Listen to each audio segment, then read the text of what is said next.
we recognize our shared humanity, and there are many amazing stories coming out of this global collective that are worth pondering and sharing. So changing the future begins with changing our stories. I'm Thea LaGrew, an arts and media lead at the Charter and also founding director at Compathos Arts and Media nonprofit and Films for the Planet, the best in environmental, transformational, and social action films on demand. So today we have the extraordinary opportunity to be speaking with Dr. David Korten, who as part of our Earth Day activities will be stirring our imagination around the topics of a living universe, an ecological civilization, and a living Earth economy. So David writes and speaks on global and national issues, serves as president of Living Economies Forum, is co-founder of Yes Magazine, and a member of the Club of Rome. He's a former Harvard Business School professor, author of international bestsellers, including When Corporations Rule the World, The Great Turning, and Change the Story, Change the Future, A Living Economy for a Living Earth, which we will be focusing on today. So David, welcome. Thank you. It's a great pleasure to be on your be on this podcast with you. Yeah, thanks for joining us. We're so delighted to have you with us. So before we start, we want everyone to know that we'll be fielding questions from Facebook. I can't promise we'll get to all of them during the live stream, but we'll follow up to answer as many as possible. So please check in after the live stream. So David, so you have worked for more than 35 years in preeminent business, academic, and international development institutions. So what is it that caused you to migrate from that career path and devote your life to advancing the global transition to a living Earth economy and a world that works for all?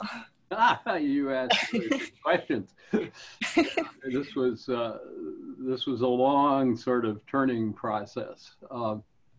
That I grew up in a small town and very close to nature, and thought I'd be going back home to Longview, Washington, to run the family business. And but along the way, I realized that many of the world's people were poor and suffering in one way or another, and that it actually posed a threat to our American way of life. I was actually a very active young Republican back in those days. So I decided I was going to devote my life to going out into the world, bringing secrets of U.S. business success, and participate in the process of ending global poverty. Well, it took me a very long time, but I began to realize that what was actually going on in the name of development and ending poverty was in fact a process that was destroying Earth's capacity to support life. It was driving people off the land into ever greater dependence on a system that was concentrating wealth in the hands of very few and making life, in fact, ever more difficult for the people that I had set out to supposedly help. So that set me on a long journey to try to understand what is wrong with our economic theory and with the economic system that we grew up with and felt such dedication to. And I knew that, let's not say I knew, I had a sense that it's somehow related to lessons from life. I mean, my whole professional field, I taught at the Harvard Business School, and what I studied at Stanford was organization, how organizations organize, how we organize human activity to achieve ends. So, how does the economy organize?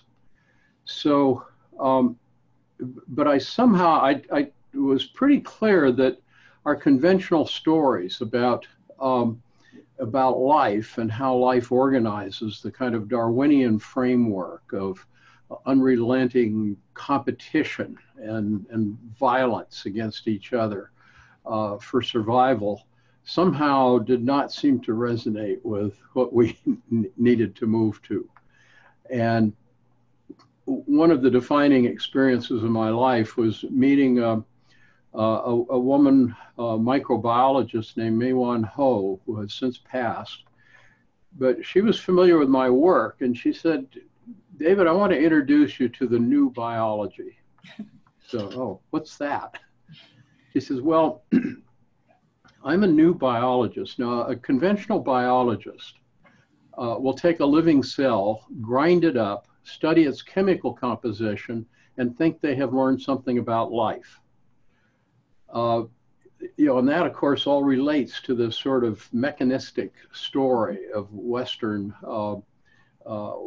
philosophy, that it's all about machines.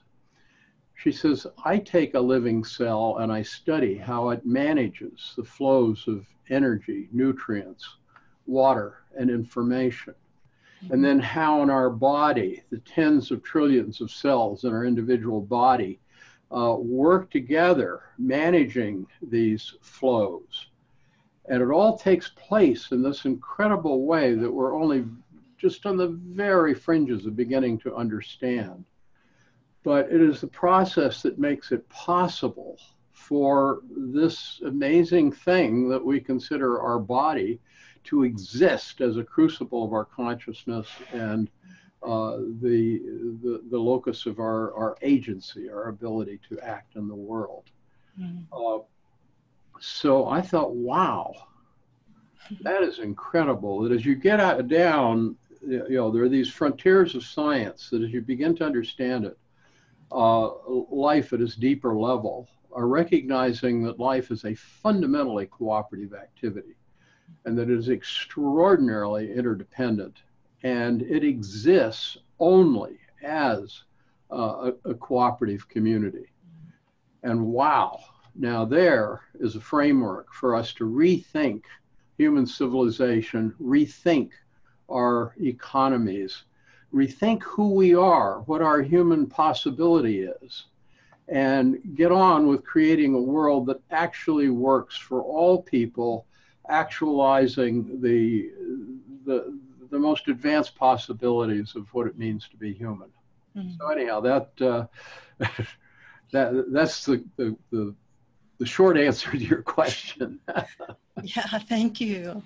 So, well, I'm pretty sure that most of us would agree that we find ourselves living in precarious times, and we're waking up to the fact that the stories which have defined our reality in the past might not serve the time in which we now live. And so I like to use the butterfly metaphor that we kind of find ourselves in a messy process of metamorphosis.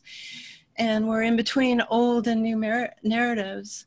So what are the narratives that currently define our public culture and discourse? You went over that and changed the story so eloquently, and wondering where these narratives originate and whose interest do they most serve?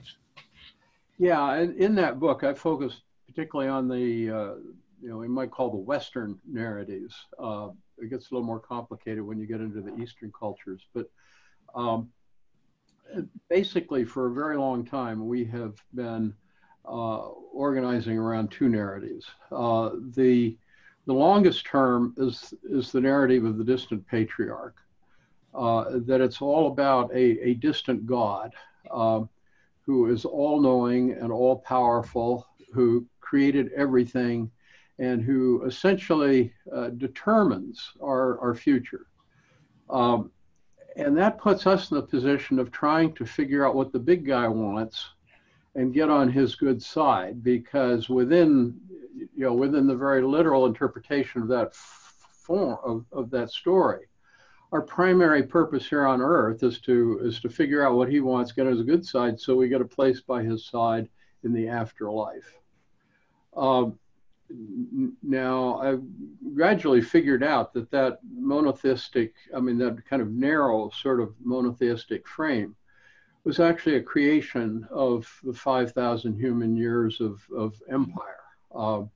And the idea that we organize humanity under a dominator hierarchy with a few people on the top, everybody else on the bottom. And so you get that hierarchy of value and perfection up to God at the top. And that, for many of us, is still rather a prevailing story. There are, of course, various versions of it we can talk about that are quite different in implications. But more recently, when we got into the Enlightenment and the scientific revolution, we came up with a story that all that is mechanistic, essentially determined by mechanism and chance.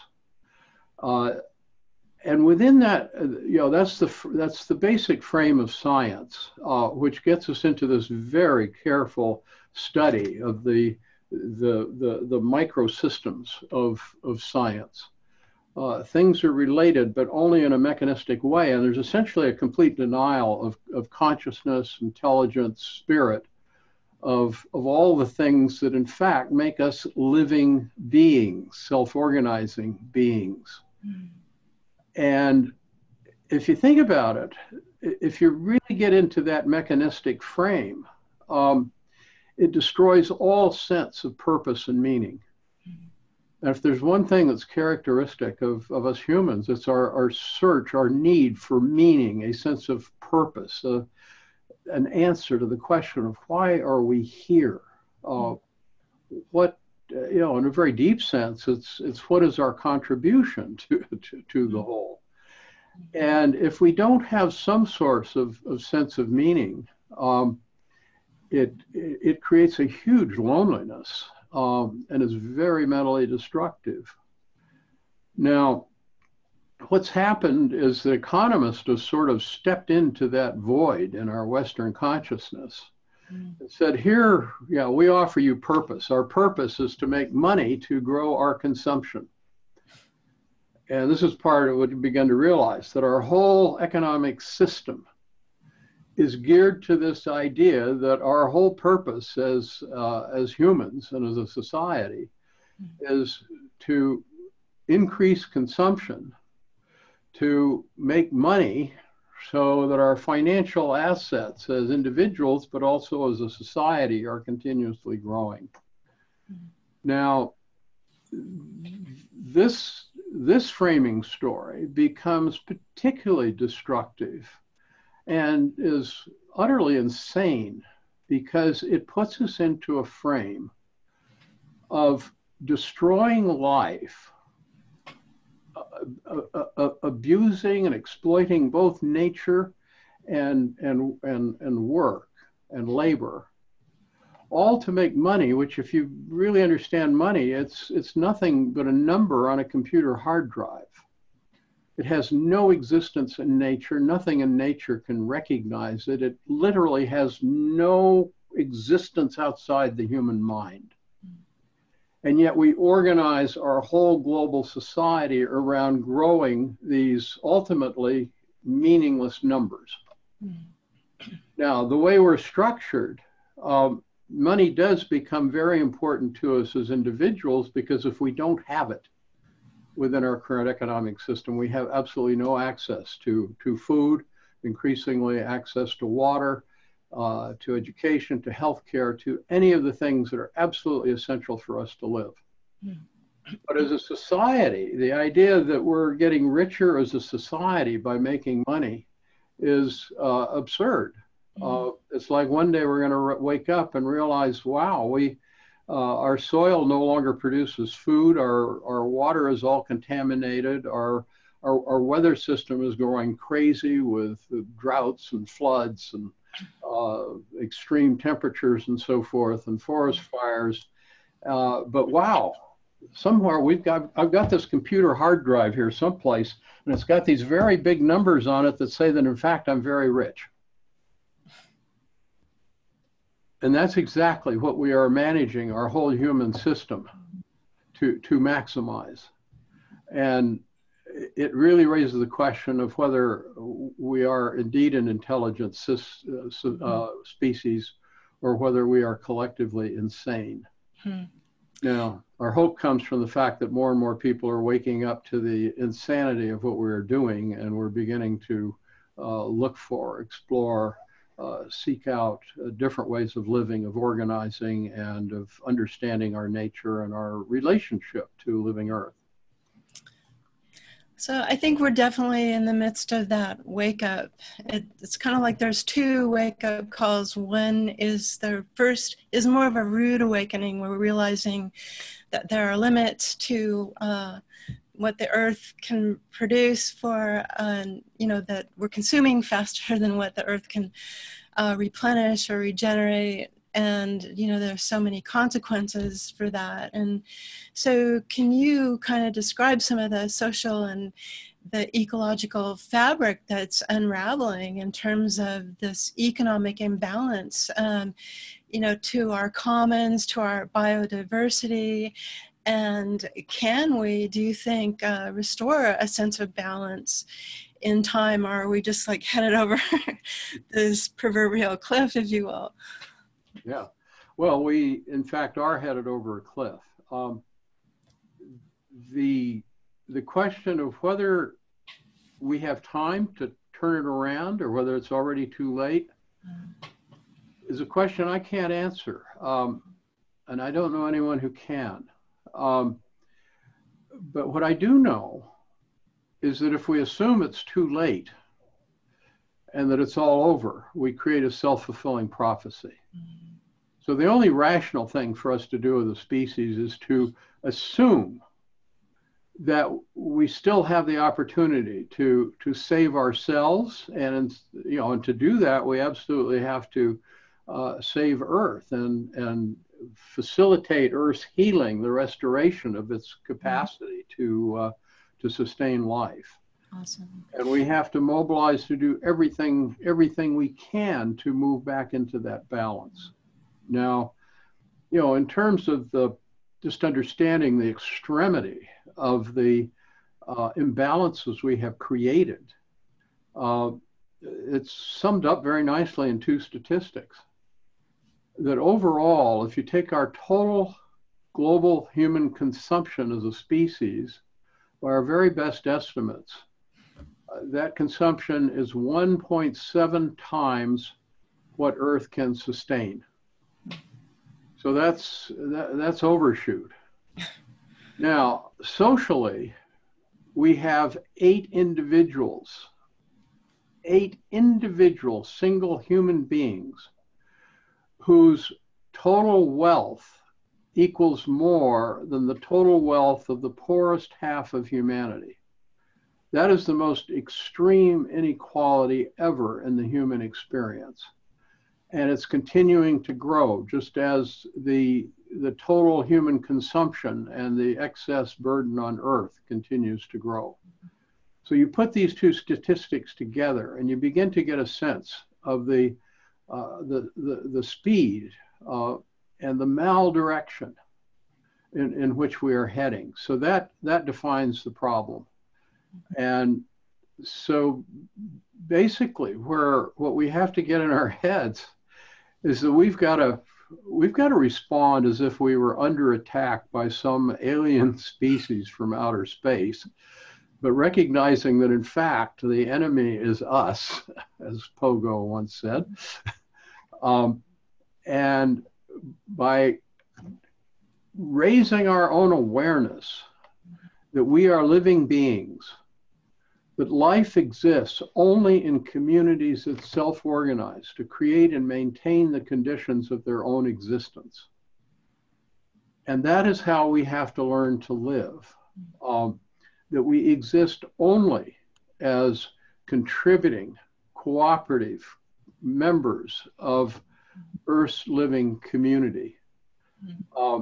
And that within that, we have to organize in ways that meet the essential material needs of all people, every person on Earth, and do it in a way that is in balance. But also then we can recognize that our real happiness comes not from material superfluous abundance, extremities, but rather from material sufficiency and spiritual abundance. And there are no limits that I'm aware of to our possibilities for spiritual abundance, living in community, living in beauty, in caring, living in service, living in harmony with nature and with all other beings. This is where our abundance comes in. And this is what many people are working on, learning how to maximize and learning how to do. But it requires a fundamental breakthrough in our scientific stories. It also requires essentially discarding most everything that anybody on this program has probably ever studied in economics, and transforming our total understanding of economics and what it means about how we need to organize to meet our fundamental needs. So in Change the Story, Change the Future, you outline the contrasting or new narratives called the Sacred Earth, Living Earth Story, and the Living Earth Economy, and you've been alluding to these. So what are the basic principles within these narratives? What do you want us to grasp in terms of this big picture narrative? Yeah, well, it's very interesting. That takes me back to conversations I had some years ago with actually with a Jesus scholar named Marcus Borg, the theologian. He said in the Christian Bible there are actually two images of God. One is the distant patriarch. The other is the spirit, the universal spirit. Mm. And he one of his defining statements was, "Tell me your image of God and I will tell you your politics." So if you take the patriarchal God as your image, then the creation is, well, it is the creation of this external figure. And by the way, I'll note that, you know, in our visual images, he's an elder white male with a beard. Looks something like me. I don't know where that kind of image comes from, but there it is. And of course, that fits with our kind of social frame of the white males are on the top of the pack. But if you take the spirit image, the God is not a single being. God is the spirit, the energy force of creation. Then we are all manifestations. We are all expressions of the spirit. Then we see every aspect of what we experience as reality is an expression of the spirit, and all are participating and organizing in a way that moves the totality of creation. I mean, this goes beyond Borg. This is kind of where I've elaborated on it. But you take that image and you take it, you connect it with science and what science is telling us about the creative process and how it all started with the Big Bang, and then everything sort of moved up from there. And you get it, you know, you get energy, and then you get electronic particles, and you get atoms and molecules, and then we get up to planets and galaxies, and one of them we got these little microorganisms that you can't see, and then they began to join together, and they got more creative, and they got more conscious, and they got more agency, and we ended up with humans, which are kind of on the top of that pack. And you begin to realize that that whole thing from the spirit, or the energy, is on a trajectory toward ever greater complexity, beauty, awareness, and possibility. And then you begin to realize, wow, there is the purpose, is creation's purpose revealed. We know its purpose by observing what it does. And this is kind of a distinctive human capacity too. It's our ability to stand back from that and observe and reflect back on what is the meaning and significance of that. But then you begin to realize that within that process, that flow toward ever greater complexity, beauty, awareness, and possibility, every being within that flow has its place and contribution to the whole, to that unfolding. And that takes us back then to ask, well, then we humans, our creation, our presence, must have something to do with the purpose of the process that birthed us, that created us. What is that? That takes us into what are our distinctive characteristics and our distinctive potential that we're just barely beginning to ask the question, let alone answer it. But that to me is what this inquiry is about. And one of my sources of hope is that everywhere I go, there are more and more people who are ready to engage this conversation at a level of depth that, so far as I'm aware, we have never experienced as a species, because our new methods of communications, like the method that we're using now, gives us a capacity to communicate as a species, to learn as a species, to bring our different stories together, to look for the elements of truth in each of our stories, but how each of those elements contributes to a yet larger story. And that's essentially the journey we're on. And the question is, can we bring this all together, transform the story by which we organize, and do it fast enough so that we do not destroy what on this particular planet may be the most extraordinary story in the universe. It's one of the things I've become rather struck by very recently is, as you probably know, the astronomers, the scientists now estimate that there may be as many as 2 trillion galaxies in the cosmos. That's 2 trillion star systems, like our Milky Way galaxy, each with billions, hundreds of billions of stars, and countless numbers of planets, and many of them similar size to Earth, similar distance from a star. But this is still the only one that we have been able to identify that has surface characteristics of atmosphere, water, temperature, and so forth, essential to maintain, to birth and maintain complex forms of life.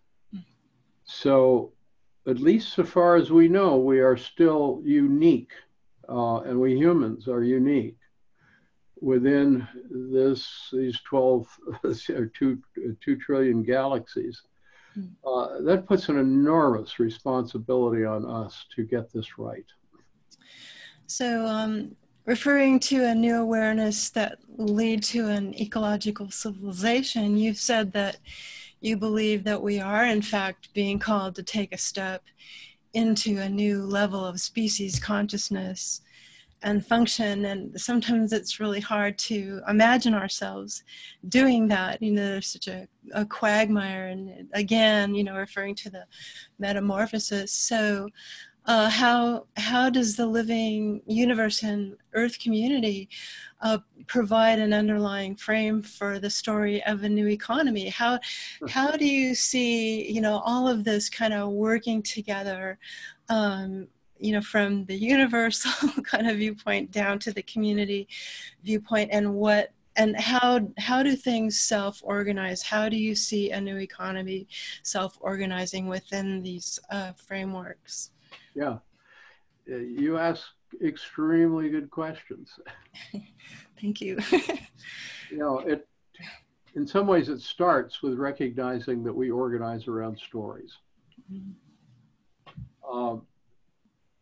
And once you recognize that, now, you know, traditionally we grow up within our own individual culture, and whatever our story is tends to be whatever story that culture framed. And we've got to keep in mind, we quickly forget, given our internet communications, that we used to be very isolated. And, you know, my wife and I are very conscious of this, having, you know, lived in a period of time where we lived some years in Ethiopia, where our only method of communication was snail mail. And of course, not everybody there had access even to snail mail. So if you have no access to any information outside of the particular place, tribe, location that you grow up in, you obviously, you know, you live by whatever story you're taught. This is the first time in the human experience that many of us have had the opportunity to recognize the extent to which we organize around our stories. Now, once you recognize that, well, if we're organizing in the wrong way, the key is to change our story. If we get our story right, we can get our future right, our whole course as a society. Now, you know, one key is recognizing that money is not wealth, that real wealth is the wealth of life. It is everything from fertile earth to love. These are all forms of real wealth that are essential to the quality of our living. But the other is recognizing that in Western society, we have become extremely individualistic. And our whole economic theory is based on the idea that if we each just pursue our individual financial advantage, this will maximize the wealth and well-being of the total society. Now, this is totally contrary to the understanding that that's emerging, that in a sense, there is no individual without the community. This is one of the things I learned from Mae-Wan Ho. Just you come back to the cells in our body, tens of trillions of individual cells. And yet for our bodies to exist and to work, and for each of those trillions of cells actually to survive as a living decision-making being, those cells have to organize in a way that they create this body that in turn creates and maintains the conditions essential to each of their existence. So, you know, I haven't come across anybody that understands how it works, but we can clearly recognize that it is as if every cell in the body is aware that its individual identity and function is important to the existence and function of the whole. At the same time as recognizing that I as an individual can only exist as a member of that larger group. You know, that is an extraordinarily powerful interconnection. And that is basically the way that we need to come to see ourselves. Yes, I am an individual. I have an individual identity, and that gives me an individual responsibility to contribute to the community that I in turn depend on. So again, coming back to Western society, once you become aware of this, you become aware of how utterly strong and destructive this sense of I'm an individual. I have the inherent right to freedom, which in the extreme sense of the libertarian sense means I can do any damn thing I want. And to hell with you. So we begin to see how absolutely destructive that is, and how totally, in total contrast it is with any reality. I think the idea of community based on, mimicking nature is so important. It's so essential right now. And I also get the feeling that we really need to further and hasten this transition. We're at such a critical time that requires all of us to shift prevailing narratives. It's not up to somebody over there. It's up to all of us. Through our stories and through our actions, and that our actions are stories within themselves, obviously. Yeah. But yet, a lot of times I get so concerned the old narratives continue to play out in our, on our lower nature versus appealing to calling out our higher nature, including our capacities for compassion, cooperation, and, self-organization. So it seems like the corporate-owned news sources are increasingly perpetuating confusion, division, hate, blame, fear, and fear of the other, yes.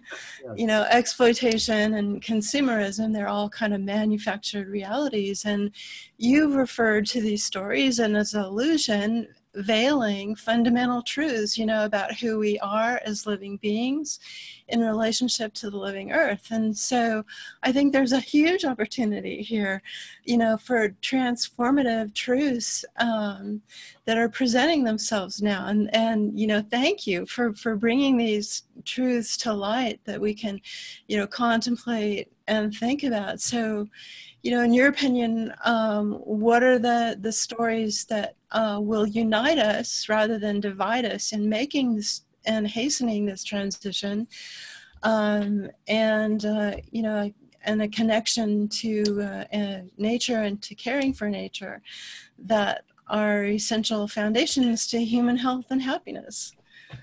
Well, they're actually just exactly the ones that we have been discussing. The most foundational is that we exist only in community, but more generally, life itself exists only in community.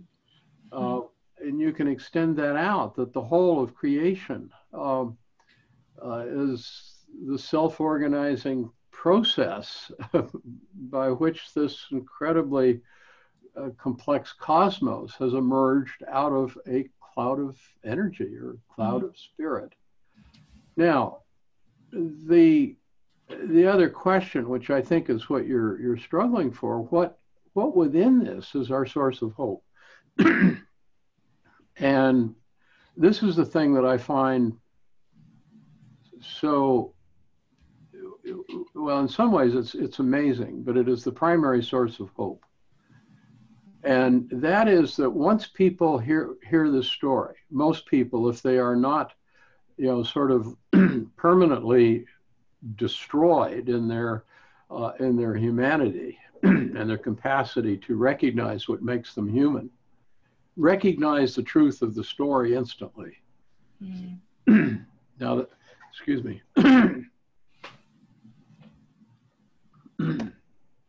But the true story that we recognize when we hear it is totally contrary to everything that we were taught in school, particularly if you went to the university. Worst of all, if you got a doctorate, you're pushed into ever narrower and narrower channels of understanding, cut off from the interdependencies of creation and life, and the ability to understand them. But when you hear the truth, if you hear it with an open mind, you recognize its validity. You recognize, yes, I am a living being. I am conscious. I have agency. I do depend on the community. My health and well-being depends on the health, community, happiness of other people. Yes, that is so obvious. I don't have to convince anybody of that. It's just a matter of we need to be reminded. So in a sense, just as you've talked about, all we really need is to be more open about expanding the conversation. And the more we affirm to one another the true and deeper nature of our being, then I can recognize that, wow, it always seemed to me different than what I was being taught and told and heard in the news and so forth. But I must be crazy because nobody else sees what I see. But then begin to turn around and say, wow, that person sees it, she sees it, he sees it. I'm not crazy after all. So then we begin to come together. We say, hey, we're not only not crazy, we are, and we're not even the majority. We are pretty much the whole of humanity. And if we get together, we can make this change, and we can do it very quickly. I mean, that again is within my lifetime, we have seen these extraordinary changes. You know, when I met my wife, she was taught by her father that the highest expectation a woman could have would be to be some man's executive secretary. Now, we've come a long way, baby, since then.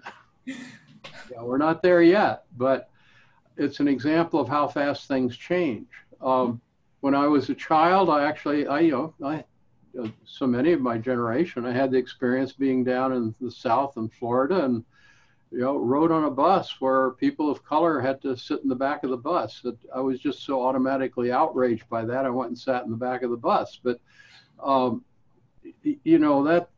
that is inconceivable today, and of course, young people born now could hardly imagine that reality. But it was a very, very short time ago.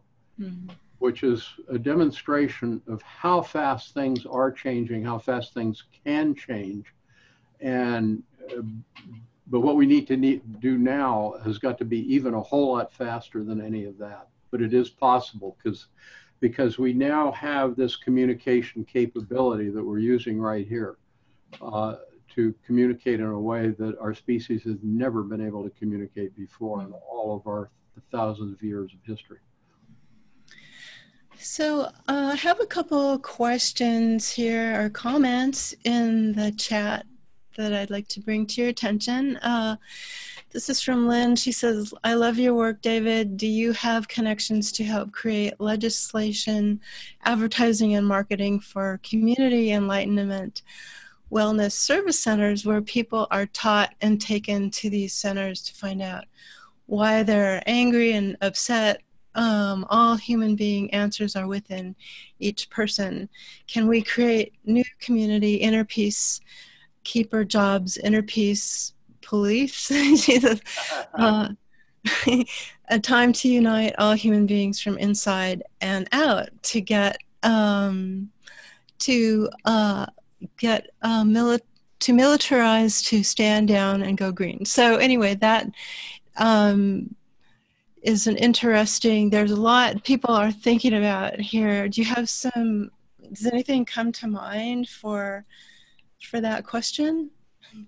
Well, that's a very big one. It's fascinating. I don't think I've heard it expressed exactly that way before, and I can say with confidence I can't off the top of my head point you to any organization that's doing that. Maybe the person who entered that comment has a suggestion. Sounds like a terrific idea. These are the kinds of ideas that we need to be developing and actually putting into practice in our communities. And of course, part of the process is communicating the lessons as we each do that, communicating the lessons to others so that we can all learn much faster. It's a beautiful expression. I mean, the one mentioned there about militarization, I mean, I think this is foundational to the depth of the kinds of changes. I can't imagine any other more wasteful use of our resources at this point in time than warfare.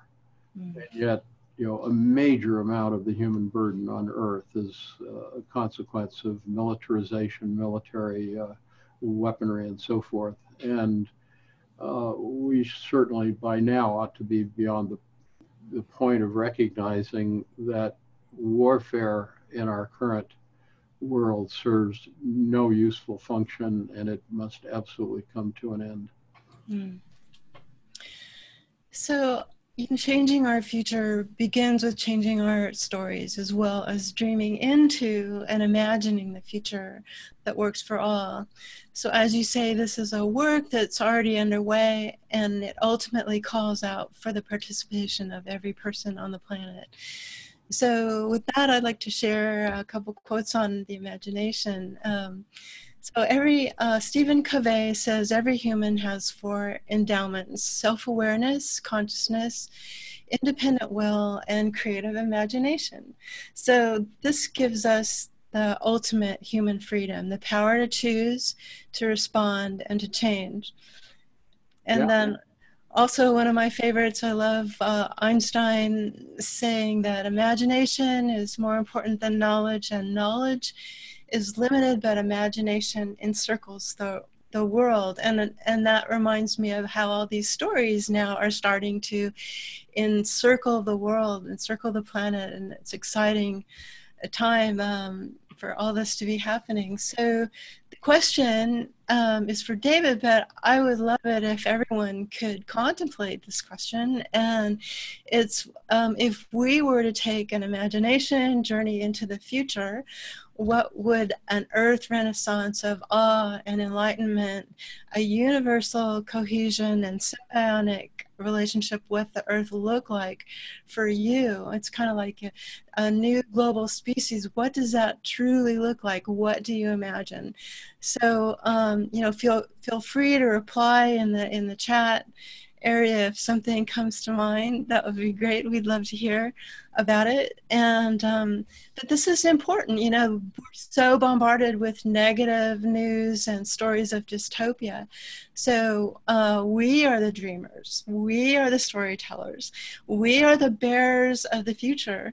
So there's two wake-up calls: the rude awakening, and the second one is the profound potential of our heart's story. So I just want you to ponder that. David, if you have anything to add to that, I would love to hear what you have to say. Yeah, another very big question. I mean, part of what we have to recognize is that where we need to go as a species, humanity has never been before. Mm-hmm. No human, in the larger sense, no human has ever been there before. So we have to create it. Mm-hmm. We also have to be realistic in terms, not in terms of our own capacities so much, but in terms of a recognition that we are born of and nurtured by a living earth, and we have to be conscious of what is essential to Earth's health. Yeah. Just as we're becoming more and more aware of what is essential to our own body's health. We have limitless imagination, but our bodies only have limited degrees of tolerance for the abuse we can unleash on them. That's great. And and Earth is not that different. So it's almost like we need to become naturopathic physicians, healers of Earth and our relationships. Mm. But it also requires that we give more thought to what is it that truly brings us individual happiness. Mm.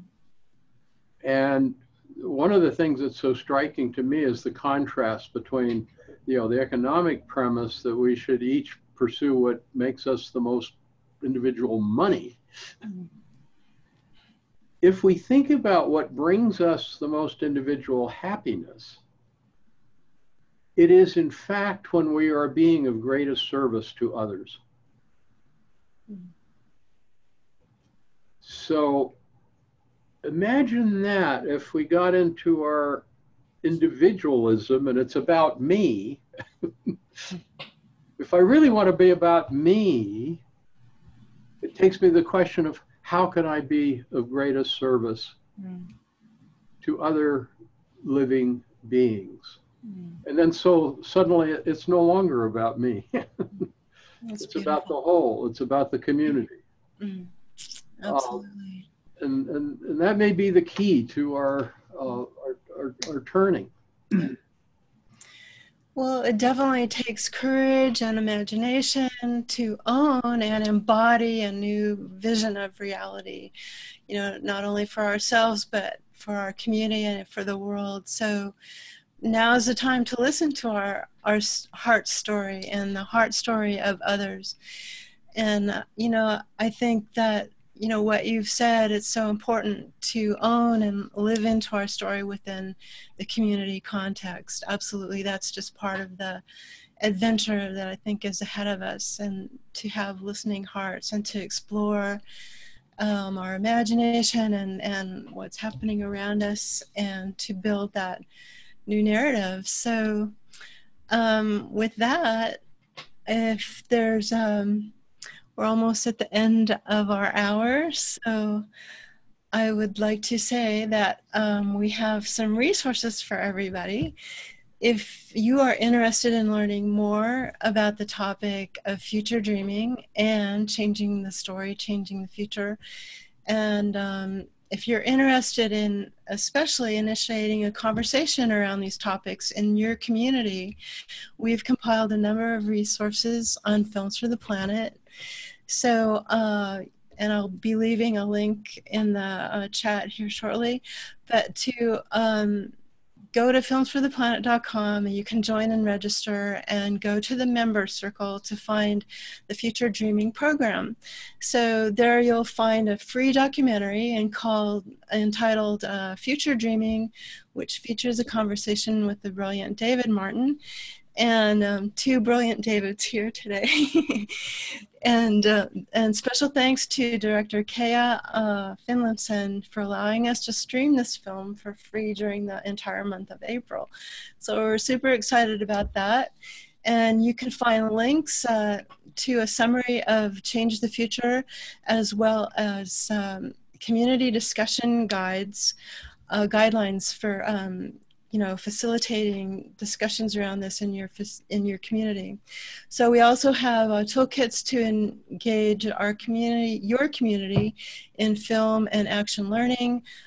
These are great resources if you are interested in conscious cultural engagement for social regeneration, and a grassroots reboot of our democracy would be in order, and the implementation of a living Earth economy. So these are great topics to learn about and discuss. I think they really engage people and kind of open up a door for people to find common ground and come together and just share their dreams and their heart story about what they see for the future of their local community and the world. And so with that, I would like to just thank David for his time. If there's anything I forgot to mention, David, now's the time. That I think we've given you enough to ponder and kind of model too the kind of conversation you can be having with your friends and family and community. And so with that, oh, thank you, everybody. Oh, that's so nice. Thank you for joining us, and thank you for participating and being a part of this. And we will definitely get back and answer any questions. So with that, I think I'd like to bid everyone adieu. And thank you, David, so much. Just Yes, really thank appreciate your you. time. Very much appreciate you organizing this conversation. I would just add that community conversation also needs to lead into community action. Absolutely. Conversation at the Absolutely. beginning, but Yeah. the change has to build up from the bottom. It has to build Yeah. up from our communities. Yes. There's no other way to do it. Yes. So the burden is on us. We can't Mm. be waiting around for some rich leader Absolutely. And I think that's one of our purposes at Films for the Planet, and is films really act as a catalyst for not only conversation, but for change. And so those are absolutely, we have to be done with being the audience and taking in information. We really need to have the conversations and take action. Absolutely. Absolutely. Thank you. So, okay, over and out, everybody. Bye. Thank you Bye. so much. Thank you for showing up and joining us. Thank you. Thank you, David.